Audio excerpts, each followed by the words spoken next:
धासु कलाकार and wrapper सियाम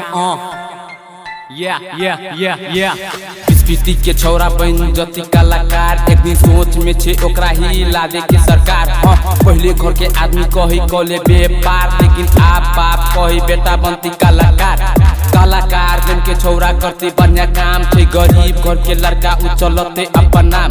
अपन काम करती नहीं ठोकती दोसर के सलाम, हाईवे पर निकलती लायक जते बड़का जाम। सुन बिस्पीटी नगर में है हमर घर, बात सुन ले बेटा किनको लैंग नहीं तू कर, किनको लैंग नहीं तू कर हमरा माथा पर नीचर। माथा हैंग करबे त काट देबू सर।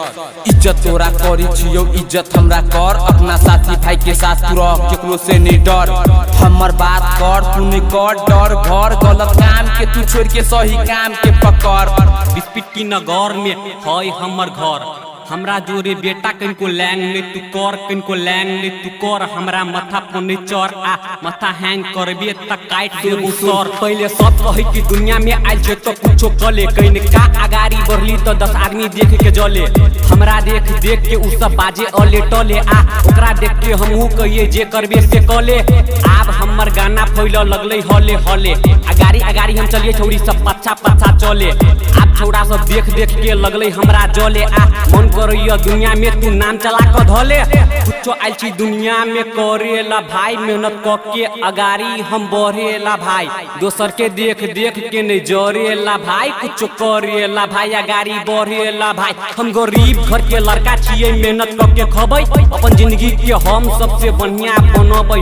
अपन गाना अपने लिखबै अपने हम गबै, रैप से हम अपन कैरियर बनबै। सुन बिस्पिट्टी के छौरा बन जतै कलाकार, एक दिन सोच में छे ओकरा ही लाबे के सरकार।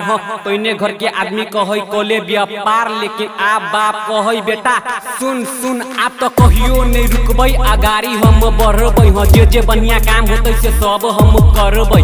अपन गाना लिख लिख के कॉपी के भरबै, कॉपी के भरबै दिन रात रैप करबै। अपन मम्मी पापा के बात हम करबै, सबे साथी भाई के हम साथ धक चलबै। रैप से हम अपन कैरियर के बदलबै, जिंदगी में सबसे बढ़िया रैपे हम करबै। बिस्पिट्टी के छौरा बन जतै कलाकार, एक दिन सोच में छे ओकरा ही लाबे के सरकार।